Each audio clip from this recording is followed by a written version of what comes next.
En agosto de 2024 se están cumpliendo 3 años de la muerte de Alicia Pérez Salazar. Ella nació en el 1928 y vivió largos 93 años.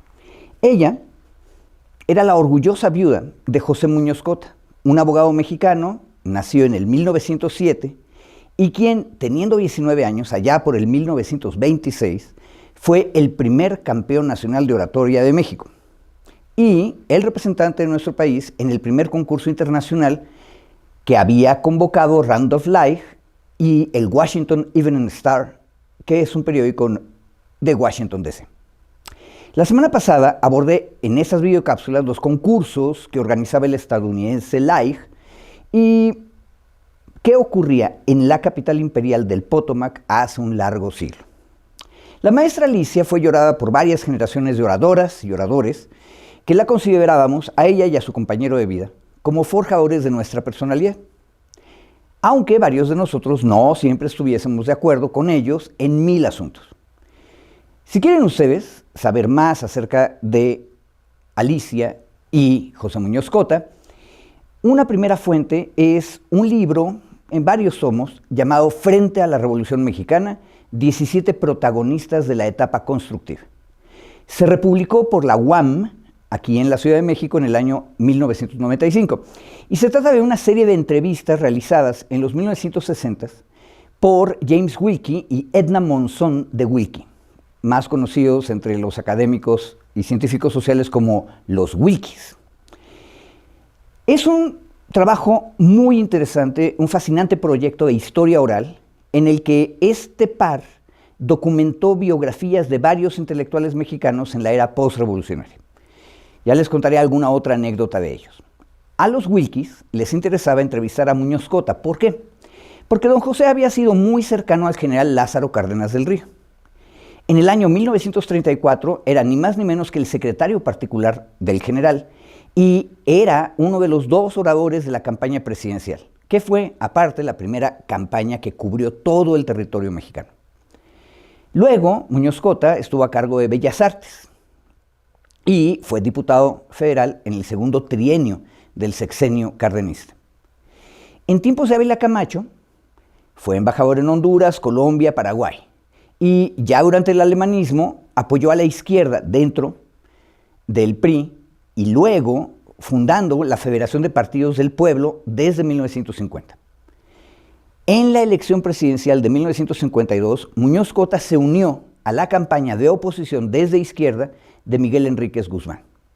Y es en ese momento en el que él conoció a Alicia Pérez Salazar. Juntos sufrieron la represión priista. Siguió luego un exilio interior que duró el resto de la vida de Muñoz Cota.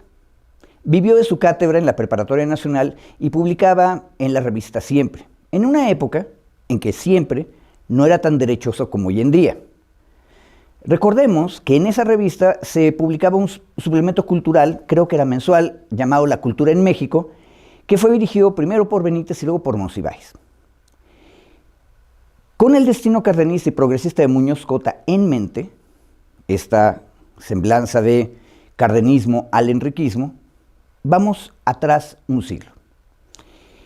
En los 1920s, como les dije la semana pasada, los concursos estadounidenses de oratoria buscaban inculcar en los estudiantes de prepa, de high school, el conocimiento de la Constitución y la ciencia del gobierno.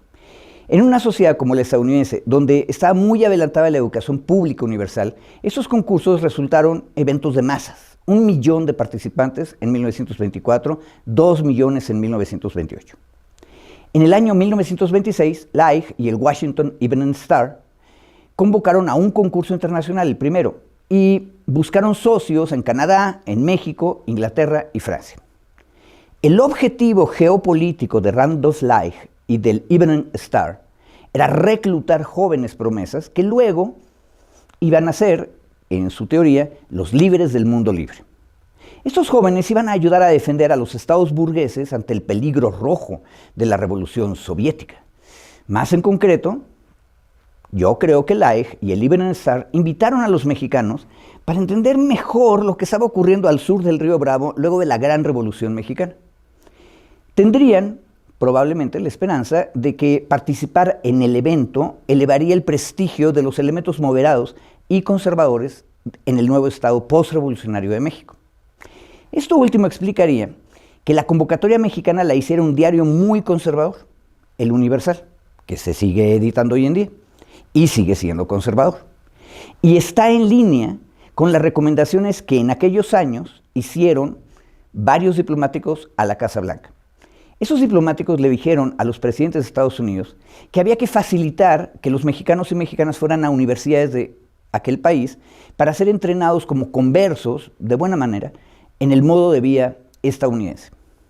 Por lo mismo, los temas que sugirieron los organizadores del concurso a los canadienses, mexicanos, ingleses y franceses eran muy parecidos a los que se usaban en el concurso de Estados Unidos. Principios fundamentales de gobierno, intercambio franco y amistoso de puntos de vista entre las naciones, importancia de la educación cívica e intelectual. Cuando se celebró la final a las orillas del río Potomac, el presidente republicano de entonces, Calvin Coolidge, tomó la palabra en el evento y habló de las bondades del gobierno representativo y de los valores de la ciudadanía de los Estados Unidos. El Universal, que desde entonces se llamaba El Gran Diario de México, hizo la convocatoria aquí en 1926, marzo. El problema, contrario a los Estados Unidos, es que en nuestro país no había acceso universal a la educación preparatoria. Peor, en el año 1921, el Censo Nacional reportó que 66% de la población era analfabeta. En 1930 el número había bajado un poquito y solo era 69%. ¿Cuánta gente asistía a la preparatoria? Poquísima. Veamos el Distrito Federal. En el año 2021 tenía 900,000 habitantes y para 1930, siguiente censo, cruzó a 1,230,000. Y de este 1,230,000, solo 100,000 adolescentes de 14 a 19 años podrían tener necesidad de estar en la preparatoria y ser parte del concurso de oratoria. Pero hay más problemas. En 1928, en el mismo Distrito Federal, solo hubo 9,000 estudiantes que egresaron de primaria. Segundo problema, de esos 9,000, solo 5,000 encontraron espacio en secundaria. Y peor, de esos 4,000 de primaria que quedaron fuera, ya no hubo escuela para ellos.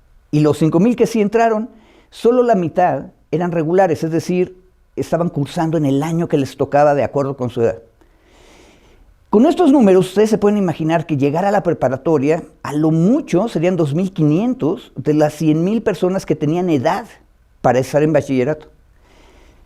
Con buenos números, la cobertura era 2,5% en la capital federal.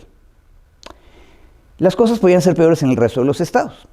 Y entonces, el concurso del Universal solo realizó eliminatorias por ciudades, normalmente las capitales, y estas organizaron el concurso en el seno de las escuelas normales y las universitarias, que, por lo que ya les dije, eran diminutas y representaban socialmente únicamente a la élite criolla burguesa. Hubo concursos en Guadalajara, Morelia, Mérida, Tuxtla Gutiérrez, Tlaxcala, Guanajuato y, por supuesto, la Ciudad de México. Aquí en esta capital federal hubo eliminatorias en la normal y en la Universidad Nacional. El jurado de la eliminatoria de Mérida declaró desierta la competencia. Y en Tlaxcala hay grandes dudas, porque el representante de esa eliminatoria era un joven orador originario de Oaxaca que estudiaba en la Ciudad de México. Así que tal vez no haya habido eliminatoria tlaxcalteca. La eliminatoria del Distrito Federal ocurrió en el viejo Teatro Hidalgo, que estaba en las calles de Regina, cerca de la Plaza de El Aguilita, 10 de junio de 1926. El jurado calificador estaba presidido por Manuel Gómez Morín, que en esa época era el exdirector de la Escuela de Derecho de la Universidad, era parte de la directiva del recién fundado Banco de México y en el futuro iba a ser el fundador del PAN. Los otros integrantes eran José María Lozano, abogado, que fue ministro de Instrucción Pública con el usurpador Huerta en 1913, imagínense, y Genaro Fernández MacGregor, que era un profesor de la Escuela Preparatoria Nacional y de la Escuela de Derecho, y que había sido académico de la lengua desde el año 20. Allí ganó, de 19 años, José Muñoz Cota. Un mes más tarde, 14 de julio de 1926, día de la Revolución Francesa, en el mismo teatro es el concurso nacional. 6 participantes: José Muñoz Cota, del DF, Eberto Blas Pintado, de Chiapas, Luis I. Rodríguez, de Guanajuato, Gutiérrez Hermosillo, de Jalisco, Gustavo Ábalos Guzmán, de Michoacán, y Alejandro Gómez Arias, representando a Tlaxcala. Los jurados eran el rector de la Universidad Nacional, que no era autónoma en esa época, don Alfonso Pruneda, y 2 oradores muy conocidos en esa época, don Manuel Herrera y Lazo, quien acaba de publicar en ese tiempo precisamente un texto a favor de los cristeros y en contra de Calles, y que luego va a ser un panista muy famoso. El otro era Alfonso Tejas Sabre, abogado e historiador, que luego fue, creo, ministro de la Corte. Ganó otra vez Muñoz Cota. Al poco tiempo, ese primer campeón nacional mexicano sale en un tour patrocinado por el convocante estadounidense. Viaja primero a Europa y allá recoge a los representantes de Francia, Maxime Puel, y de Inglaterra, William Meads Newton. La edición del domingo 5 de septiembre del año 26 del Star, en Washington, publica una foto de los jóvenes oradores reunidos en Liverpool con el Lord Mayor de aquel puerto. Luego cruzan el Atlántico a bordo de un barco llamado Doric, y en Canadá recogen al representante de ese país, Hebert Morin.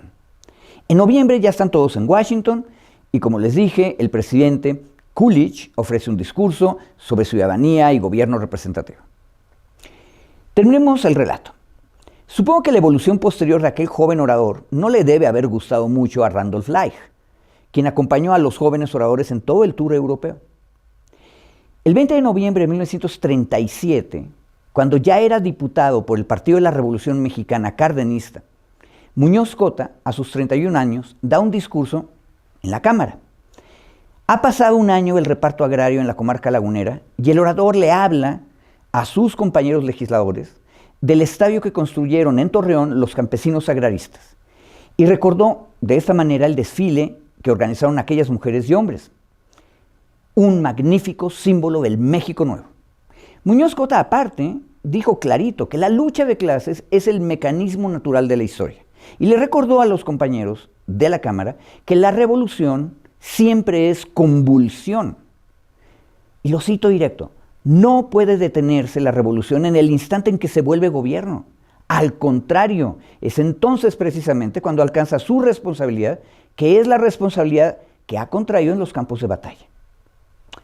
Pensemos en eso en este 2024.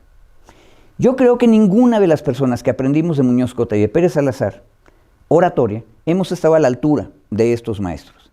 Y por eso mismo, hoy es urgente descubrir y descifrar la historia completa de la oratoria en México y en los Estados Unidos. Muchas gracias.